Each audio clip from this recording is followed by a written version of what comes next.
So I'm Leela. I'm the founder of Mama.film, a film series that we run in a microcinema here in Wichita, and also we've done some screenings in Cleveland, but now we are dark in this microcinema, as most people are.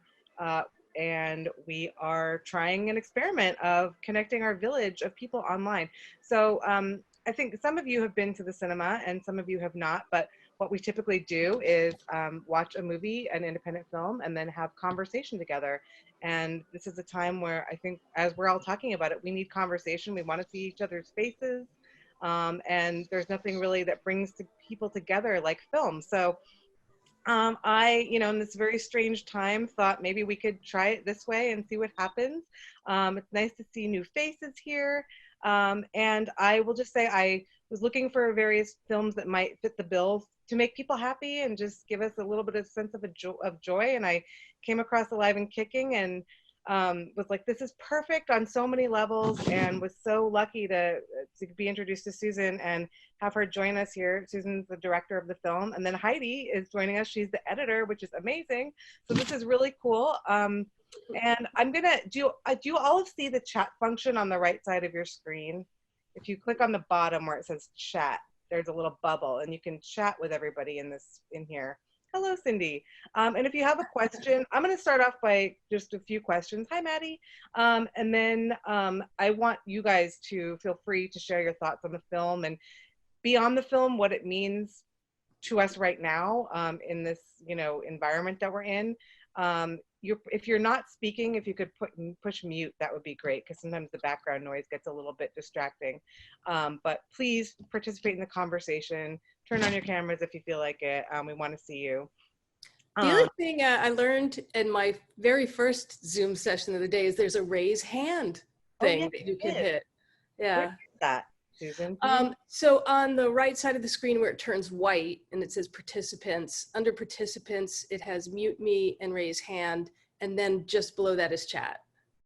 Oh.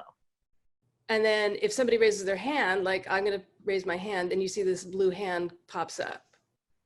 Perfect. Okay. I'm going to lower my hand now. This is really going to be a tutorial for all of us. I know. And yeah. Okay, well, I'm just going to kick it off. Just a couple of things, and I chatted with you a little bit about this last night, Susan, but a couple of things that really stood out to me about this film is just how much art and beauty is born out of tragedy and rough times. How much people crave the touch, which you focus on so much in the film. Yeah. And how, sensual. I guess I never had this idea. I never knew that swing was all improvised, and I never knew that, it was just so beautiful to watch people dance. Dance is so timeless, and art really saves people's lives, and that's so evidenced in this film. And I just want to talk to you and Heidi a little bit about like how this story came to you to begin with, and your background as filmmakers, both of you. Sure. First, I just want to mention to Heidi, because we've seen the movie thousands of times. I actually did watch it again last night, Heidi, and it was interesting how certain scenes play differently now. Yeah. So I'll just put that out there. So my background, I from the time I was in college, I went to a small school called Wesleyan in Middletown, Connecticut. And when I got there, I thought I'd like major in Russian literature or something, but they had film classes. It wasn't even anything I thought possible. It was just like, that's what I want to do. And then I ended up getting my master's in teaching at Wesleyan. And then I got into the film industry in the mid-90s, working in the independent realm, really at the height of independent film kind of coming into its own. Worked for a company called October Films, and it was a great time. It was a great time to be there. And this was when you would go to a film festival like Sundance, and you could see any movie you wanted to see. They had, at night, they would have parties that the festival sponsored, and there were no other parties. Everyone who participated in the festival would be at these parties, and there was no VIP section. There was no, and you just got to know people in a way that even now is difficult to do in the film arena. And then years later, I worked at Paramount and worked in the studio realm of film. And also at the same time, I was on the board of the IDA. So always had a very strong interest in documentaries, and did so sort of not in my day job, but extracurricularly, I guess. At the same time, I was also a swing dancer, and I came to it when I was at October Films, when the company was kind of being taken over in this bloodless coup, and everybody was miserable. And literally one day in our office, we had our receptionist take out our medical plan and see what kind of coverage we had for mental health, because we were literally so depressed and like anxious and what. Anyway, I was coming out of a doctor's office one day. This is at Cedars-Sinai, excuse me. And across the street from where I was coming out was this dance studio. And I knew I had known about Lindy. I had friends who were dancing, and I knew that I wanted to do it. And I remember walking across the street and these really steep stairs going up, and I felt like I was like one of the Chagall floating people. I just floated there. I signed up for classes, and that was it. I never looked back. And it was such happiness that I just, there's nothing in life for me that gives that kind of joy. And yeah, I had been dancing for a long time, over a decade and a half probably. And I decided on a trip to New Orleans at Showdown, somebody has to make this documentary. And I thought, I've never made a movie. And I thought, well, I'll produce it. And I have lots of friends who are very talented documentary filmmakers. And one in particular, I really wanted her to do this and work on her with it. And I took her to some events, and she was just like, this is amazing, but I'm not going to be, my schedule won't be free until whatever. And I started shooting it because I knew I had to put together some kind of a teaser reel to show people what it is, because I would say to people about swing dancing, and they're like, oh yeah, my cousin square dances. I was like, well, this is very different. So I started shooting, and her schedule kept getting pushed back, and eventually I just kind of became the director. I really wasn't thinking that at the time. And that's how I kind of fell into it. I like to say that I got a little pregnant, and then I had to bring it to term, speaking of mama film. And Heidi came in at a really important point. I don't think we had done all of production, but we were done you with were really solidly down the, yeah. Pretty solidly down the line. But it was just, the ideas and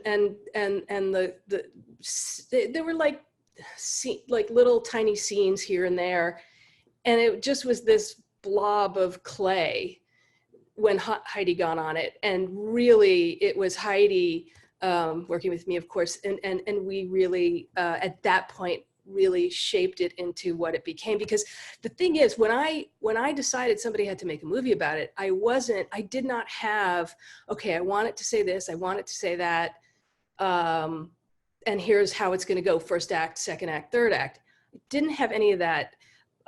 My friend Paula, who I wanted her to direct it, she said maybe the best way of doing this is just focusing on one, like Camp Hollywood, and like going through that weekend, and then who wins. But the thing about it, the swing dancer in me, I mean, the filmmaker in me said, that's so awesome, and it's so easy and so doable, and you take the audience through, and it's very linear. But the swing dancer in me knows that it's not about these competitions. The competitions are awesome, and everybody gets so excited about them.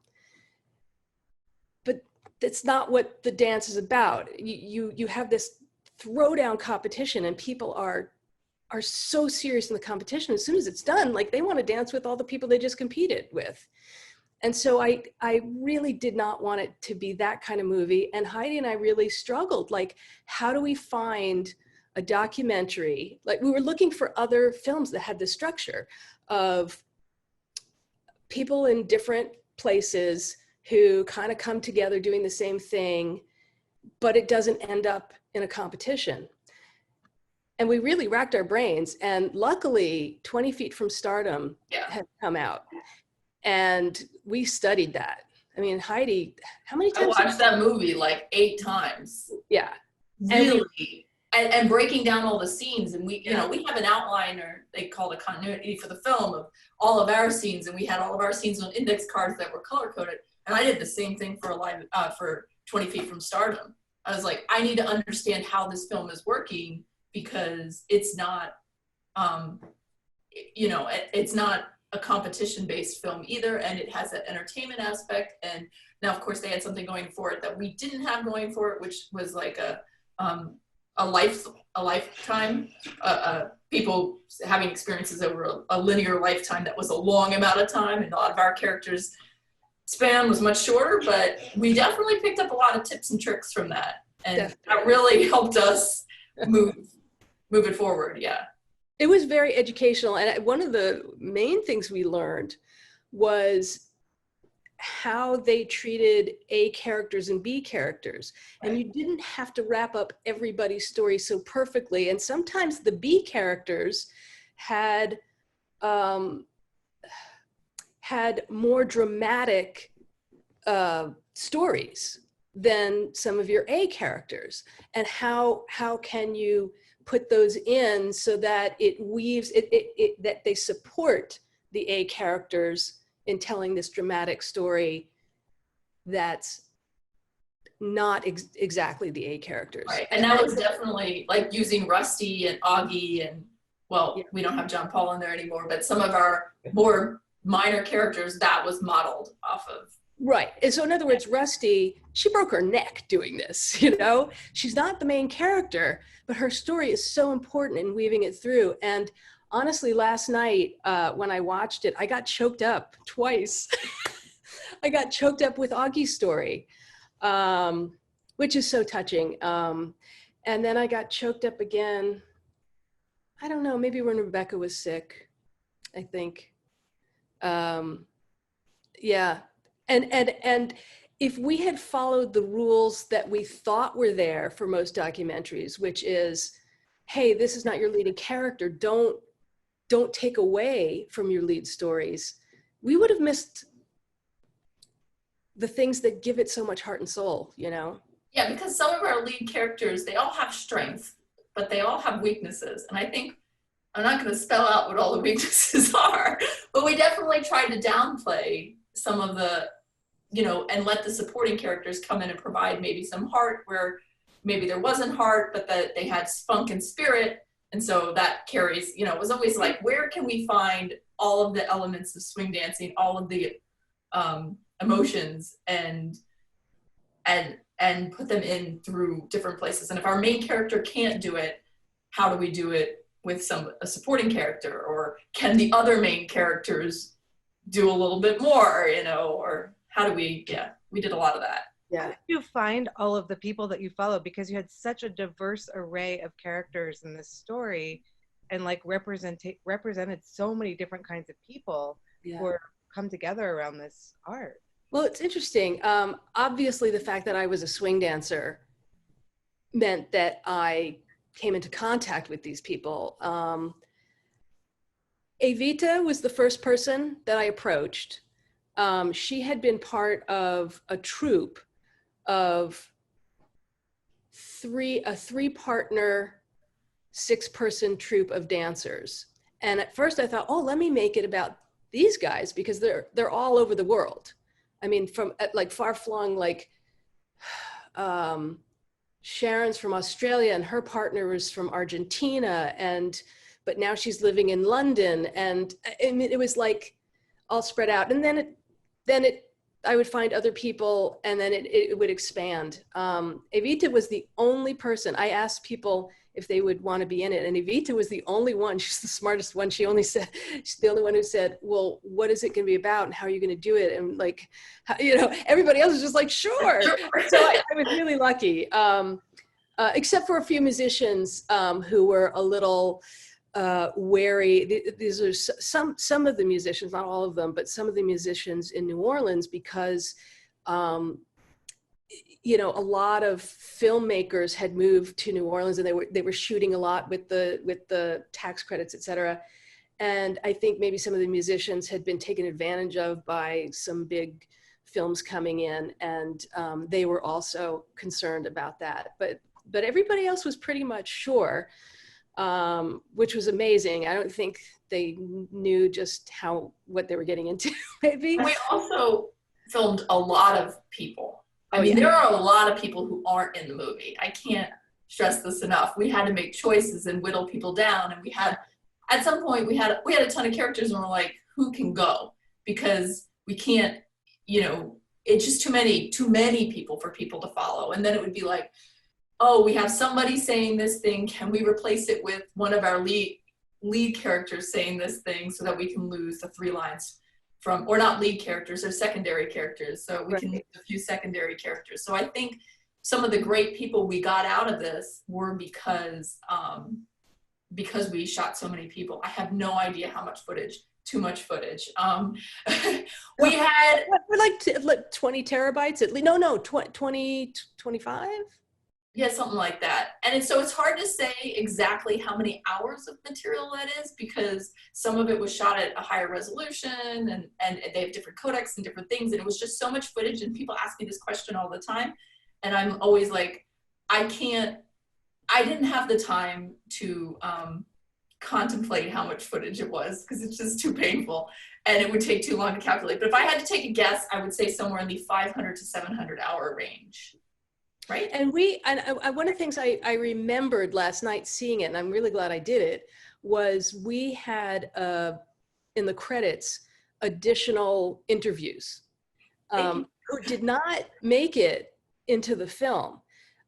And there were like at least 50 people. Yeah. But I felt like every one of those people added something to my understanding of what kind of story I wanted to tell. So I really wanted to credit them.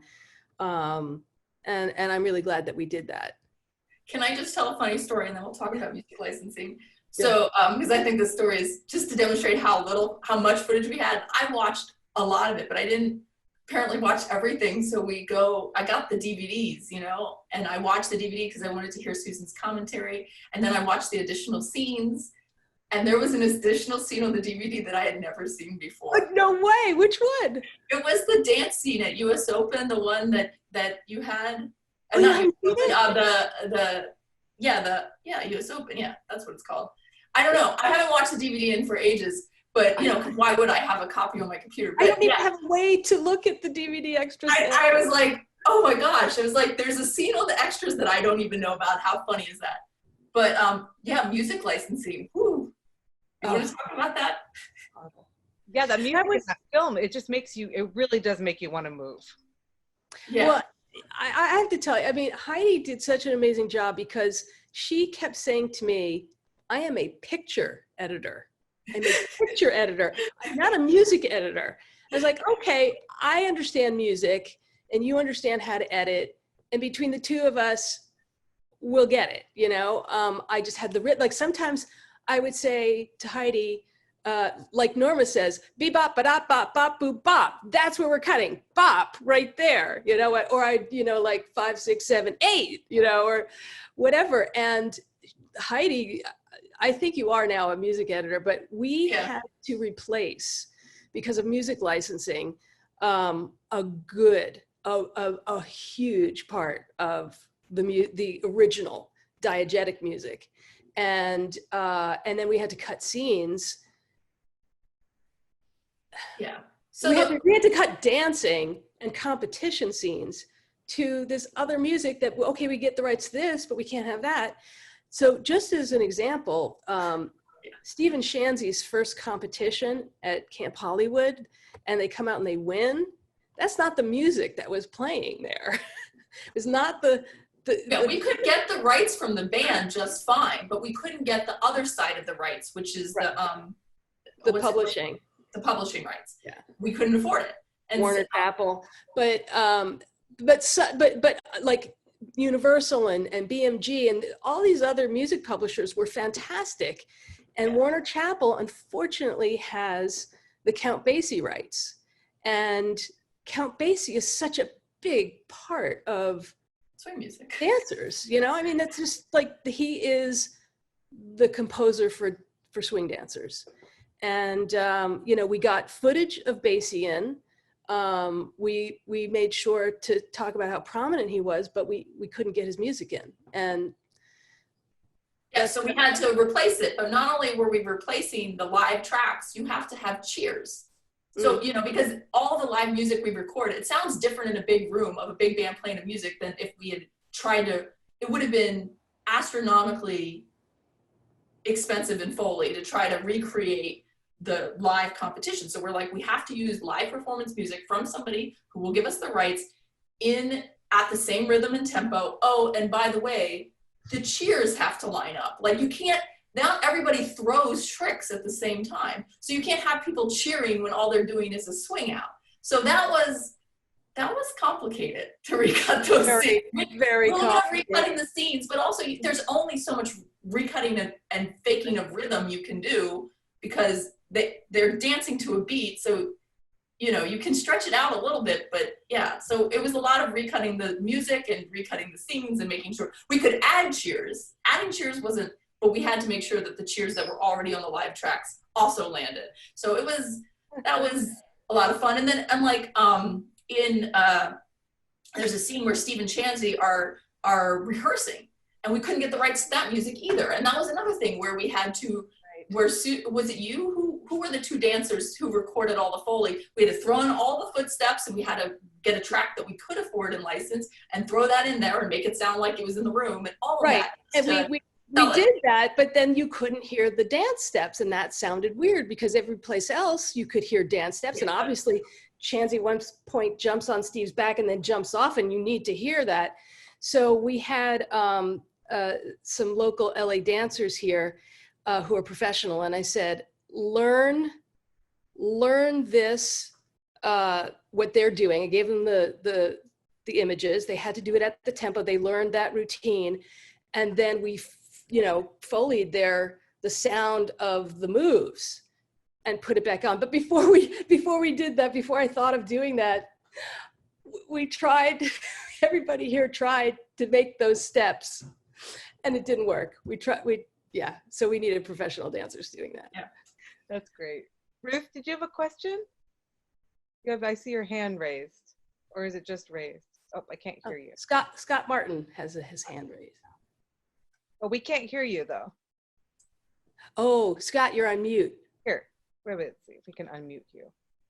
Unmute. Can't seem to unmute you there. Hang on.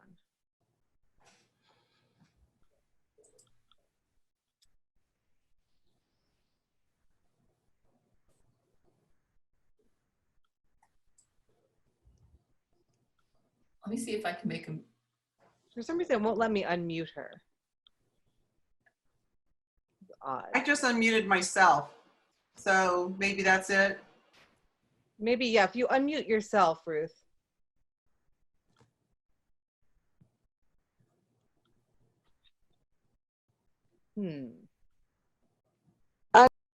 Oh. There. Yeah. Did I do it? Yes. This is the first time, obviously, I've done any of this. So thank you, mama.film. Thank you, Susan. Thank you, Heidi, and others that are on, because I don't know how to do any of this stuff. So, no, I didn't really have a question, but I do have a comment since I got unmuted. It is so amazing. I mean, the very first words you say, Susan, on the film would be that, you know, we are, or the isolation thing. And here we are, so isolated, but so thankful that we are not isolated. And that's just that's just a comment. See, I'm holding the phone. I don't have a camera. So I can play games like forever. But anyway, this is wonderful. I'm really enjoying the conversation. So I'll unmute again. Thanks, Leila. Thanks, guys. Feel free to any more comments. Feel free. Gretchen had a question for Susan. Susan, are you shown dancing in the film at all? Oh, yes. I'm in there twice. And actually, if you can remind me later, because I can't think, but if you can remind me to go back and comment on Ruth's comment. Yes, so I wanted to do, I'm a big Hitchcock fan, and as you probably know, he always had these walk-on roles, or not always, but a lot of times. And I wanted to do a dance-on role. So we shot a lot of stuff of me dancing and doing like really cool dips. And I don't do aerials. I've always said I don't do aerials because I believe in gravity. And I do believe that the people who do them have to suspend their belief there to do them. But what happened was we needed to use 2 other clips of me to tell the story. And I thought, oh, a 3rd one of just me dancing just to show off would have been too much. So, so I'm there, and I'm not really dancing that much, but I'm there when George G says, his wife asked him, did you dance with everybody? And he said, yes, I danced with everybody. We only had him dancing with one other person and me. So we had to show something. And then the other was, we're talking about the older people who were still dancing, and Ray Hirsch, who was 94, and he dances with me and he stops and he does like the Michael Jackson crotch grab. I had to use it. It was just like me looking really cool, or that, I gotta go with that. And I'm glad I have a lot of B-roll somewhere that hasn't been used of me dancing, but it's on a drive somewhere in my garage. I don't know, I'll see it someday. But going back to the other comment, yeah, Heidi, when I looked at our scene, what did we call? I can't remember what we called that scene. I still have my board somewhere, but after our intro, when we open, the first scene that we open with is people being so isolated, and that's the thing that is so different watching it now, because it talks about how we've become this society where, you know, we go to work, drive in our cars by ourselves, we show up to work, we go home, we sit at our computers, we look at our phones. We showed people like walking their dog and they're both looking at their phones, and that we're not really connecting. And the thing about the dance is, and the dance unfortunately has to shut down now worldwide for a time, hopefully. But the thing about it is you have to get away from your computer, and you have to put down your cell phone, and you have to physically go to a place where other people are and interact with people in the flesh. And, you know, we will do that again at some point in our history. But I really felt like we're forgetting how we used to socialize before we had these gadgets. Now, I think the film still has that message of, like, in the end, and a lot of these things were things that I felt, and what I said to each character is, I want to put this message out, and this is how I would say it. And if you agree, maybe just put that in your own words. And that's how I was able to get people to talk about things like that. And, you know, at the end, when Evita says, we forget, and I've forgotten this, and I needed to hear this myself, but we think of happiness as something that is out there in the future. And when I get this new job, I'll be happy. And when I buy this pair of shoes, I'll be happy. And it's something out of reach. And we forget, and I have forgotten, and I needed to hear this myself, that you can make a decision to be happy wherever you are. And it's just really a matter of attitude. And I think it's something we all really need now, because no matter what's going on, there is something you can find in your day to be grateful for. And maybe it's a little thing. Maybe it's a really little thing like, I'm healthy today. The sun is shining today. Just for today, I have food in the refrigerator and toilet paper. But if you don't take the time to realize that there is something to be happy about, we kind of walk through and wait to be surprised by happiness. And as I'm saying this, I'm like talking to myself because I need to hear this too now. Now, obviously, I was saying something about social media at the time because I do think that in many ways it had replaced this old school way of socializing that human beings really need. Now it's going to be our saving grace for a while, and that's okay. And nothing, it's like that Shakespeare quote, nothing is either good nor bad. It is thinking that makes it so. So it's just a tool. The internet is a tool, and you can use it for good things. You can use it to substitute when you could maybe use other things. But for right now, this is becoming how we connect, and it's going to be necessary.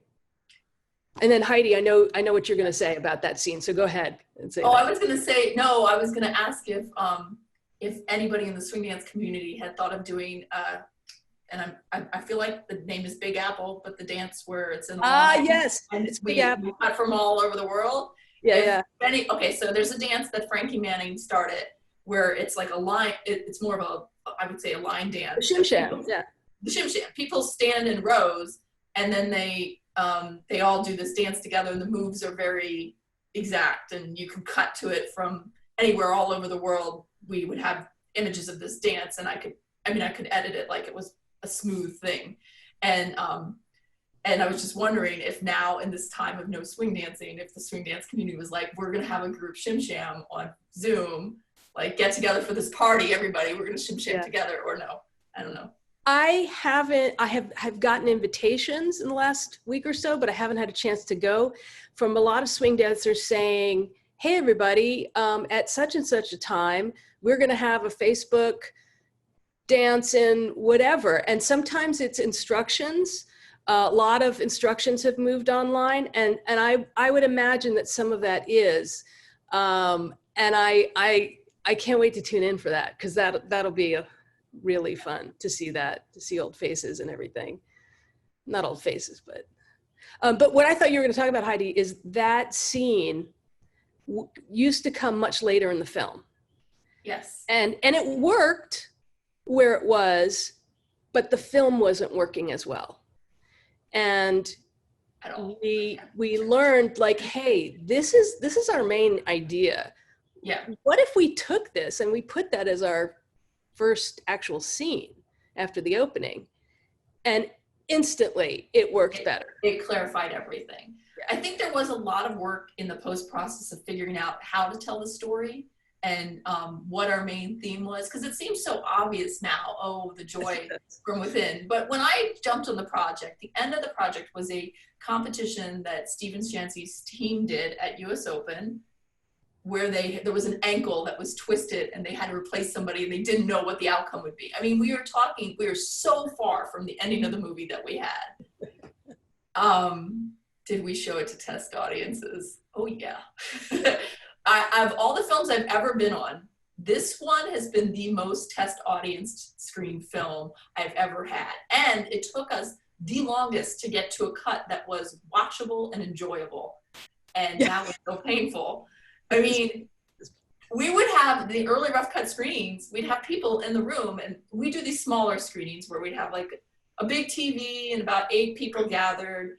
And they'd watch the film, and we'd give them wine and food, and they'd be all happy. And at the end of the movie, they'd be like, here's what's wrong with your movie. Oh, and here's another thing that's wrong with your movie. And to parallel, like what she just said, this is even more wrong. And it was just like, at the end of the 2 hours, which lasted longer than the length of the movie, the criticism, we would walk out of there being like, with a lot of different directions. And that was a real learning experience for me, where I learned test audience screenings are great for identifying problems. They are terrible for coming up with solutions. Oh my God, yes. I mean, and I've I used that in every film I've made since. I have told that to directors, and some believe it and some don't, but like, it always comes to be true. It's like, people don't know necessarily how to make the solutions, but they're telling you something's wrong. And so you gotta have this listening that, and then that helps you shape it. And one of the things I think that we had was like, a lot of what the movie was really about was kind of secondary for a long time. And a lot of things the movie wasn't about was front and center. And once we switched it by moving things like state of the world forward, by moving the scene that there was the scene that's at the end, right before the beginning of the third act, or right at the transition about community, moving that out. That was like 20 minutes earlier. And people always said, that feels like the end of the film. I feel like the film is wrapping up. And of course we weren't listening, but it took us a minute, like way too long to realize, feels like the film is wrapping up, maybe we should move that scene towards the third act. But we did, we got there, and then it just clicked for people. And it wasn't like, it was a lot about order and structure. So yeah. It was, and I have a lot of smart filmmaker friends, and they were great at pointing stuff out. But a lot of them would say to us, you know, it's all there. It's all there. You just have to figure it out. And I was just like, oh, I don't know what that means. What does it mean? And we definitely, Heidi and I got to a point where we really felt like we had hit a wall. Like, we felt like we had tried things backwards and forwards and upside down, and we still don't think it's coming to the right thing. And one friend that I showed it to, John Segulia, we call him our guiding light. Yeah. He said, what you need to do, Susan, is decide what do you want this film to say? What do you want it to say? And I remember he said, go lock yourself in the bathroom and start writing it down, and don't come out until you're done. And I remember when he said that to me, I was just like, it was like a punch to the gut, because I knew that it was necessary, and I didn't think I had it in me to do that. To like, I've been working on it for so long, I gotta stop. I can't. But it was the best thing, because I realized I really had a lot of things that I wanted to say about society and what was happening. And then he said, tailor every scene to make that happen. You decide what the scene is about. The scene doesn't decide what it's about. Exactly. But the other thing, the other thing that we did was we went back, and with Rusty and Andrea and a couple of other people, we did reshoots.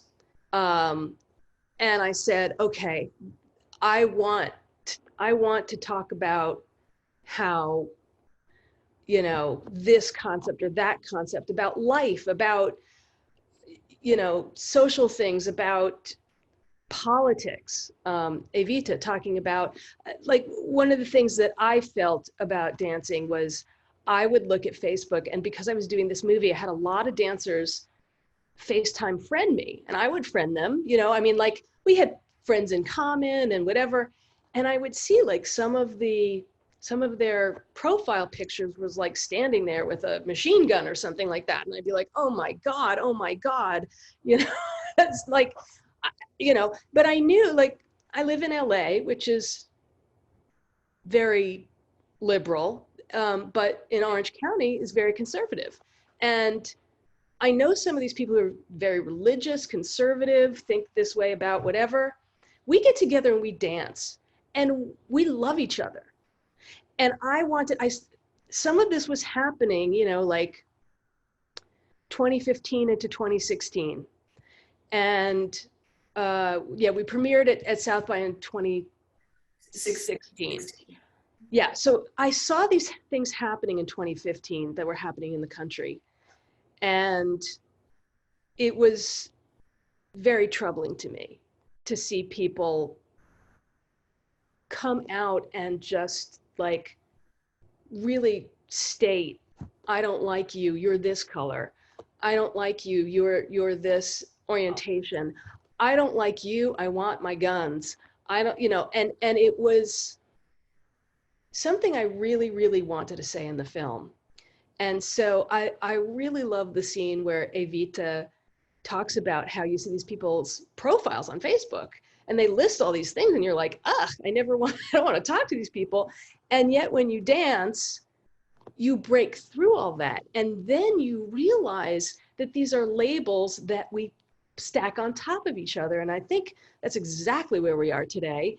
If we're going to unify the country, we have to realize, wait a second, a lot of this stuff just doesn't matter. It just doesn't matter. When you get beneath that, and when you get to who people really are, that's when you can come together. A lot of this stuff is fear-based. And they don't want you to interact with these other people because if you did, you might find out you like each other, and wouldn't that be bad for this political cause or that? So that's, when John made me go into the bathroom and write it all down, that's really where I came up with, I think, the things that are probably, to me, the most heartfelt and the most timely in a way, even though I didn't, we had some clips, we show, what's his name? John Stewart and I can't think of, O'Reilly, Bill O'Reilly, doing their, yeah. That wasn't, somebody, a lot of people said, why don't you do Hillary and Trump? Because some of their confrontations in their debates. We had locked picture. Well, no, we had that. I thought that would date it.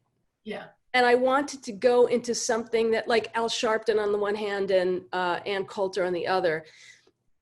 It was less dated to me than Hillary and Trump, and also Hillary and Trump. It was almost too inflammatory that people maybe couldn't get the message because they would be too upset about the visual. Anyway, I'd love to get more questions. Yeah, that's a great point. And really, that was to be premiering at South by in 2016, at that time, yeah. Well, yeah. It was funny how, just to elaborate, like how the tone of the country changed. And I'm sure now the movie's going to play differently in a couple of weeks. But, so we did our sound mix at Skywalker. And that was in October. Yeah. And which we did it kind of backwards, but we mixed first and then we did picture. But it's just the way it had to be, and based on their availability. And so we mixed it and we felt one way about the film. And then we got into South by and we were hustling to get it all done and make our DCP and get there, a few days before the film premiered. I mean, the hard drive. And when we sat down and watched it, there were people who had seen the film, had seen the same cut of the film, very little different, who were like, wow, the movie, you made it so much better. It's really changed. That's right. And we were like, I didn't feel like you did such a good job with the re-edit. And I would be like, I didn't edit anything. All I did was stick the high resolution footage in and convert it and make sure everything was the right frame rate. And there was a lot of technical stuff on the back end, but I didn't actually change anything. It's what's changed is you. The whole world view has changed, not. Yeah. I'm so glad you brought that up because I remember that. And it's just the cut was exactly the same. The country had changed. Yeah. And the audiences responded better. What's that? The audiences responded better, I thought. Oh, absolutely. Yeah. And it's unfortunate. Magnolia pushed us to a 2017 release, which had to be done. I was kind of hoping to get it out before the election. Oh, no, that would have... No, you were just hoping to get it out that summer. Yes, but we premiered at South by in March. Yes, I was hoping we had a whole year, and we were. Yes, I was hoping to get it out before the election in November. Yeah, didn't happen. And then when we got released, this is just a film business part of it, but they wanted to do a day and date release of the film. And that's something that's become very, very popular now, which is you could see it in a movie theater but you can also see it online the same time, as opposed to doing a platform release where you open, you know, this market and that market, and then the next week, you know, these other markets, and you do this slow rollout. And I kept saying, I want to do the platform release and hold back the window for streaming and stuff like that. And all filmmakers pretty much want to do that. And so I'm sure they said, yeah, okay, whatever. But I kept trying to say to them, this community, the core audience for this, you're not understanding the philosophy, the whole raison d'etre of dancing is they want to go out and do things together as a community. They want to go to the theater and watch it as a group. And if you allow them to stream, they're going to have house watching parties where, you know, they'll probably, I knew it. I said that there's going to be a potluck, and then they're going to watch it, and then they're all going to dance. And they're just like, yeah, okay. And I said, but then you only get one transaction on that. And of course, as soon as it was released, that is exactly what happened. And the dancers were so excited about it that everybody was coming together to watch it at one house. And they would show us videos. We would get videos sent to us of like 100 people at a house party. And look, it's on every screen. And look how happy everybody is. And look, here's our dance afterwards. And I said to that, you know, and they started saying, well, they can't do that. It's illegal. And I said, no, it's perfectly legal. They're not charging. It's not about the money. That's not what it's about. They want to come together as a community. So it's unfortunate because I do think, and this is just the film business part of it, I do think if they had done theatrical release, held back on the other, that people would have shown up at these theaters. And we did. They started adding a few more theaters. Like in San Francisco, there were people there who had seen it 7 times on their computer or on a TV, and they wanted to see it big. And it started catching on in theaters, but it was kind of too late, because how do you sell it to a theater when it's already available? But I think it could have been more of a sleeper hit. That's, you know, having come from the film business background, I kick myself a little bit too hard for that. But I just, you know, at this point, I really hope that people watch it in whatever form that they want to, and that, you know, it helps people to, lifts them up in some way. And because you're talking about community, I want to go back to Emily's question and comment. I appreciated the inclusion of history, which, though I used to swing dance, I only knew because a friend is an American Studies scholar who has published on this topic. Is the history widely understood among the swing dance community, have you found? Does the topic of cultural appropriation ever come up? Yes, that's a great question. You know, I think it's something that, let's say the Swedes who really realized how much they love this dance, and they started bringing these people in there. And at their event in Harang, it's a mini Harlem, and they want you to know what it was like in these ballrooms, who was able to dance, who was not able to dance, where did it come from? And I think there's a lot of people who just like, hey, that's a cool dance, I'll take lessons and I'll do it. But if you go to swing events like these weekends and things like that, what's really gratifying is that the people who put these events together, put together sort of history, you know, like what was it like back in the day, and they bring the old timers in, and they want to hear about this. And I think a lot of people, when they think of, you know, Harlem back in that time, think that there were Black people who were going out to all these, like the Cotton Club and, you know, all these places, but they couldn't. And that's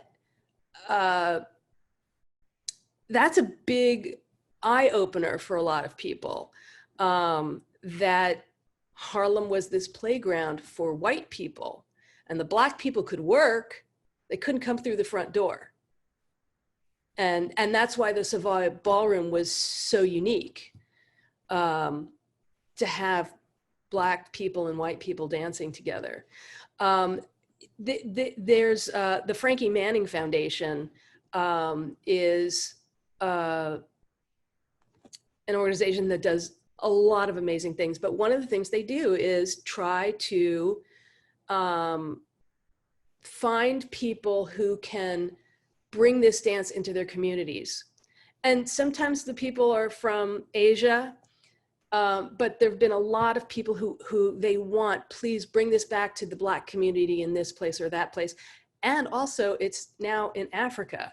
In Mozambique, they got the Lindy bug.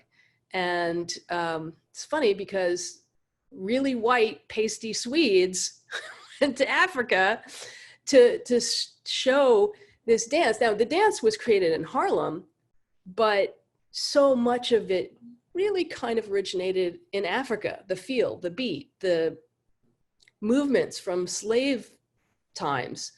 What I felt like with our film is that it wasn't going to be a history. And I was hoping that this film was going to inspire people to do more historical things, because there's so many things we couldn't get onto.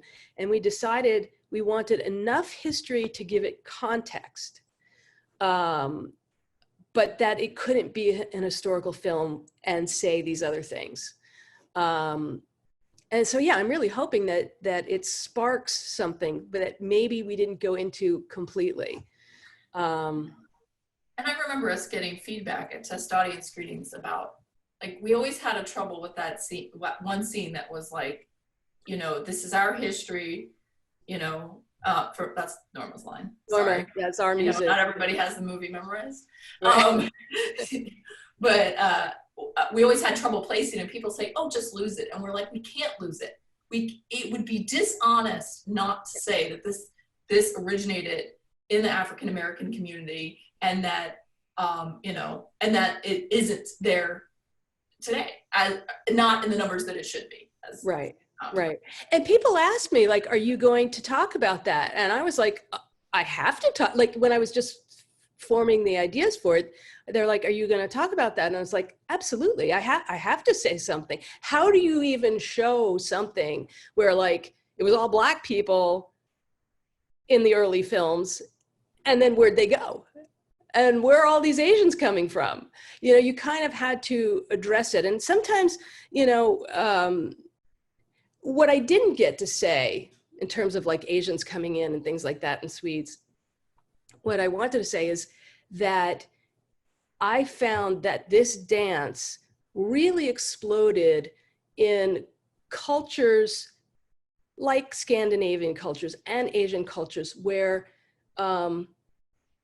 just generally speaking, these are more closed, not effusive, you know, more bite your tongue and stiff upper lip kind of things.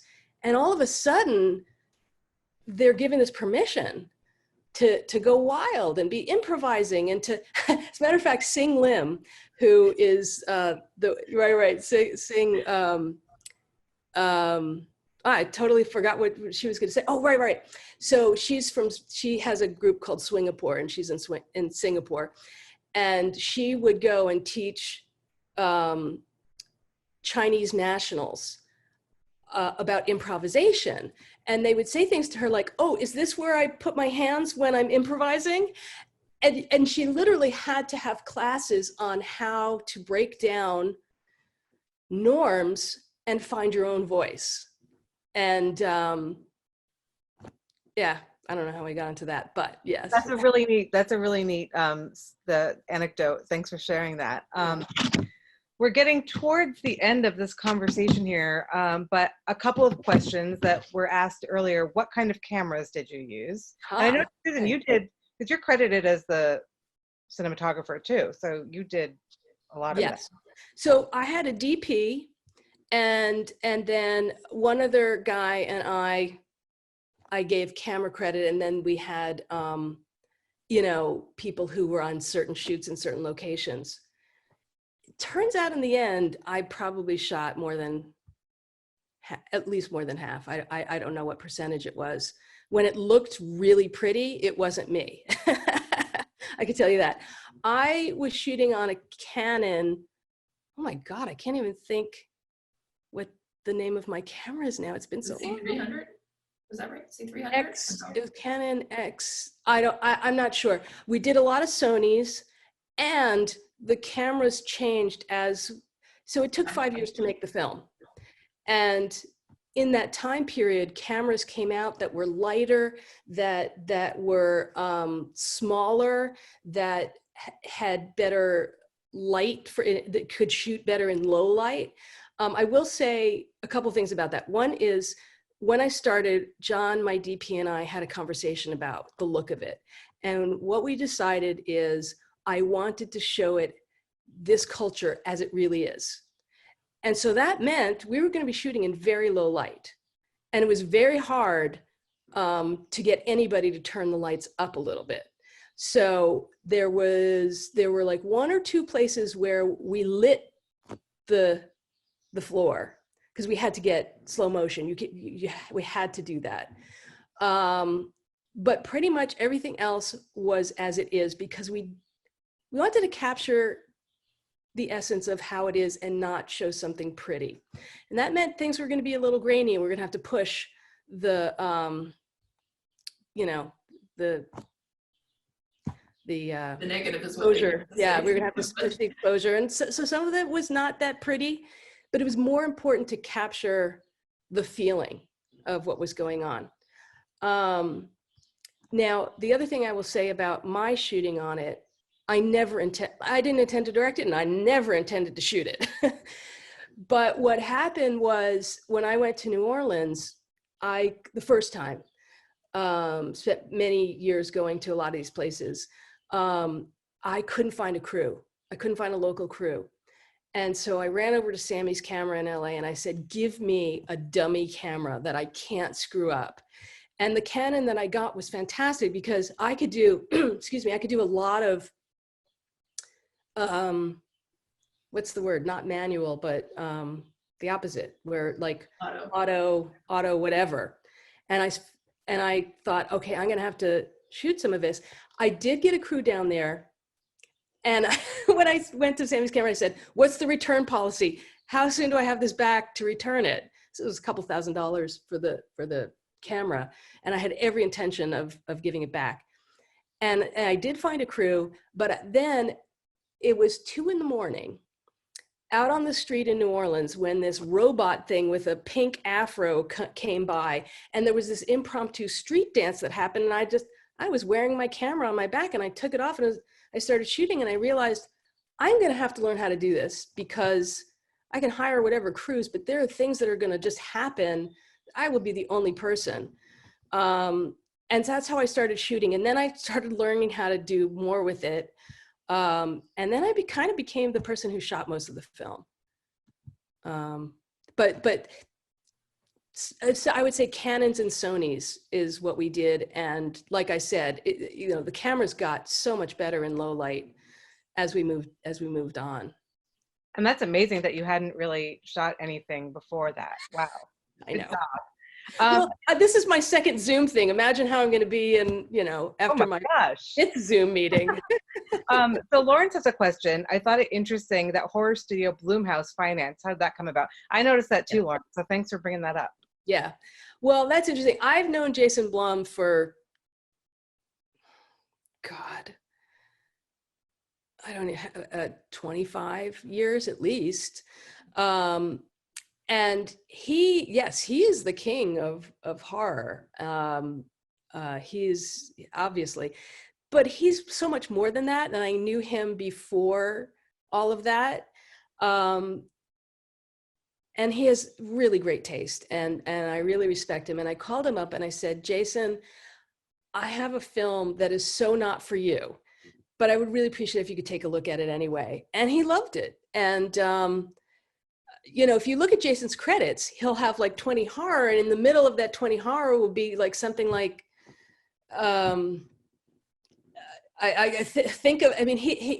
he does so many of the opposite of horror that you don't realize that he's doing all of it, and he's just a smart guy with good taste, and I'm very happy that he liked my movie. Yeah. That's amazing. Have you kept up with any of the subjects over the last 4 years? And do you sort of, I mean, after working on this for so long for you, Heidi, like, I don't know if you are a swing dancer too, but do you sort of get nostalgic when you think about swing dancing? And Okay, so here's what happened. I had never swing dance is a past tense. I've never been swing dancing in my life. I came into this movie not knowing anything about swing dancing, and everybody on the crew was a swing dancer, even the DP. And I was like, no, I'm not going to learn it. I am going to be neutral during this process, because I'm the only one who, when you say something is so awesome, I'm like, yeah, you're telling me that, but I don't really feel it. Or when they would throw out super swing dancey terms, I'd say, wait a minute, average audience, not going to understand. Pare it back to like, so that was the way it was. And I was like, after this movie is done, I'm going to start swing dancing. But instead, I decided to have a baby. And and I had the baby like right after we locked picture, a couple of days later, and then I just haven't had the time to learn. I know it's been a long time, and I really should do swing dancing, but I do wonder. I'm not as in touch. You're way more in touch with where everybody's at. I met everybody who came to South by for the first time, which is always a weird experience where you sit in when you're listening to people for hours and hours and hours, and then you meet them for the first time, and they're shorter than you think they are, and you're just like, I know you so well, and they're like, who the hell are you? So, it's always an awkward experience, but you can talk about what the Decapitas are up to, I think, because aren't you in touch with them? I'm in touch with everybody, not as much as obviously as I was before, and also I'm not really swing dancing right now. No one is swing dancing right now. That is obviously something that can't be done in the same way during this coronavirus time. But I really wasn't traveling to all these places, and it's very much like the film world, where there are all these other people in the film world, some of your competitors, some of your people you do business with, and it's like, well, it's May, so we'll all meet up in Cannes. It's the fall, we'll see each other in Toronto or Venice, or and it's very similar to the swing world, where there's a group of people that you just see in all these different cities. And it does get to be like a family. And because I'm not really traveling now, I really miss them. And what I felt last night when I rewatched it, I always feel like I'm spending time with friends. And they don't know it, but I feel like I'm seeing them, and I do miss them. I really do. Yeah. that's wonderful. What are they doing? Any other comments or questions from the group? I hope you all enjoyed watching the film as much as I did. Just so timely right now. And please, please, please share it with your communities.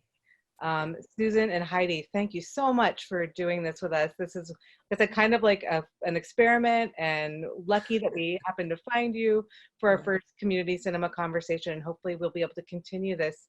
Thank you so much for sharing so much about the film with this group, and we'll post the recording, and hopefully more people will get to see it, and more people will get to experience the film and get back into swing dancing when we can, and experience it. Looks like such a beautiful. Oh, Ruth has something to say. Hang on.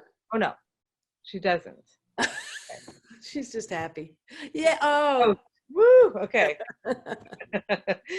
And yes, thank you so much, everyone. Susan and Heidi, a special thanks to you. And is there anything else that we can see that you're working on right now, or that you have out there that we can support? Well, if you want something completely depressing, I will plug my recent documentary that we decided to go straight to Vimeo on demand, because all the film festivals have been canceled, and we were at the end of the film festival run. And anyways, it's called Damned to Extinction. It's a story about the orca whales here in Pacific Northwest and how they're starving to death. It's very depressing.